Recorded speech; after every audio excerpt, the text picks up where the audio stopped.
welcome to Overdrive. I am absolutely delighted to have Max Cavalera with me to discuss many things, specifically about the Soulfly tour that he's on right now, and also some of the re-recorded Sepultura albums that came out recently and just ripped everybody's faces off.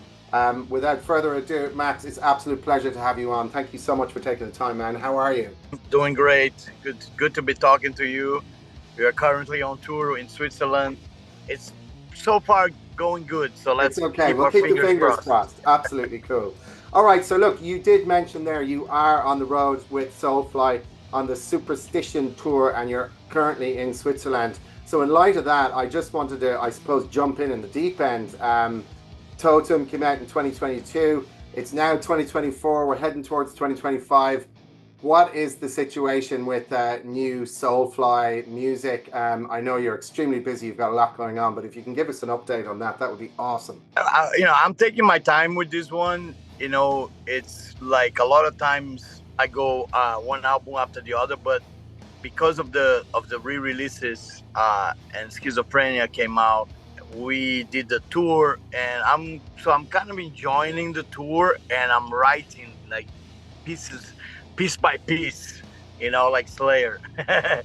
um, just collecting riffs right now, but I am working. I will be working harder when I get back home. Of course, Soulfly has one more tour with I Hate God in America, and after that we kind of free to the end of the year. So I'm gonna just like really work solid. We will have a Soulfly record next year. I just don't know when, Yeah. but I think we're gonna try to record it early in the year and have it out around the summer. It is our 13th record, and I like that it's gonna be a little time since the last record. Yeah. So it gives the fans a little bit of that. They're looking forward to hear some new music. A lot of people has been asking me on this tour, when is the new album dropping? Yeah.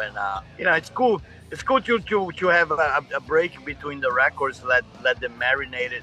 But the new Soulfly is gonna be really cool, man. I myself don't even know what this is gonna be like.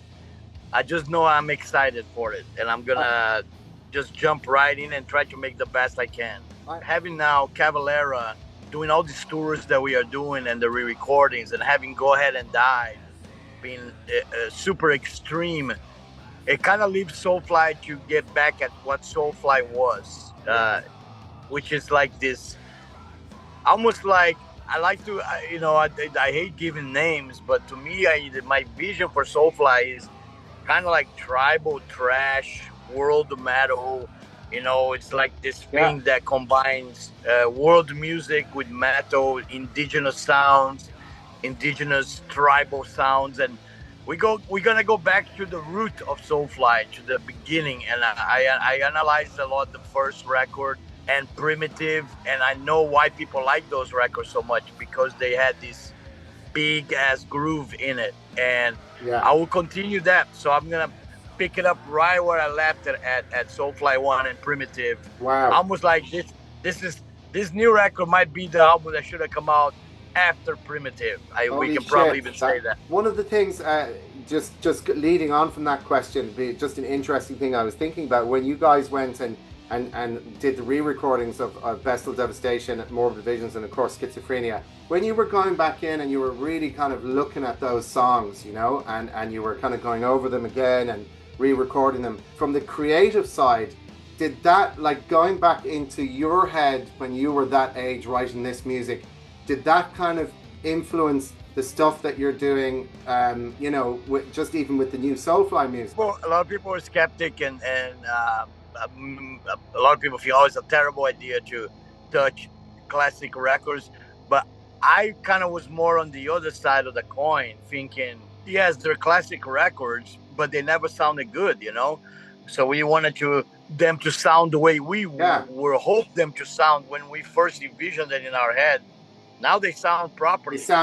Did it have an influence on what you're doing today? Yeah, writing always does. The cool thing about writing is you can always go back and pinpoint how you were writing back then and bring right to the moment. You can Yeah. bring it right now, you know, and you can make something new out of the old. As the old say, you know, the old is new again. And that applies to a lot of things that I do. And in fact, I think not just the records, but the tours itself, they are huge factors on the excitement that I get to make new records.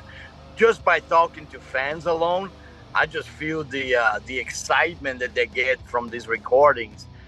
Even talking to you, you know how stoked you are on this Yeah. on the re-recordings. We kind of have to we try to bring that to the studio because the studio is a very cold environment. You know, it's machinery. There's no crowds. It's hard to create a warm environment in the studio. Studios are sterile places. Yeah. But I kind of like have a trick with my mind where I kind of close my mind and I visualize how this riff is gonna hit when we finally play live. It's an inside joke. I tell the guys and I tell my manager Gloria, my wife. I said, and when those parts hit, I'm not responsible for my actions. As far as re-recording those old albums, is that it from the old albums, or would you like to do something else with, say, Beneath the Remain? I mean, fans have asked us that, and there's both sides of the argument. Some people say we should do the other one, but I think it's okay. I think those three are the ones that really need it because they were done in Brazil. Once Scott Burns got involved, you know, I don't have a problem with Beneath the Remain sound. I think it sounds great. Actually. It has that Scott Burns sound that is a stamp of the death metal sound of the era, and I wouldn't dare touch Chaos A.D. and Roots, you know. Yeah, leave those alone. Yeah, leave those. We kind of know our barriers and we know our limitations, which is good. Some bands don't. Some people don't. They just keep going, you know. I think we're gonna play it live though. I would love to see a Chaos A.D. tour. Yeah, that was my next question. I was gonna you know, obviously there's anniversaries coming up. It's not out of the question to think that you will do something down the line when you hit the anniversaries of like so that's totally on the table. That's on the table. I wanted to just get an update on Kill or Be Killed. Is there talks of maybe doing something else, another album, or is everyone just too busy at the moment to even have those talks? Yeah, we're pretty busy. Every time I see Greg, he's the one that I see the most out of all the guys. We kind of like, you know, always mention the idea of somehow, somewhere, find the time to do something. You know, to me it's an interesting project where I get to expand my way of riffing music differently from what I do with everything else that I get to really expand the melodic side of riffing and really interesting. So yeah, eventually we'll find time. Like right now, I'm very busy with Soulfly and Cavalera both. You know, we got some Cavalera tours already started next year, and then working on a new Soulfly as well. But eventually we'll find time, and you know, we get something else. We get another record sometime. Yeah.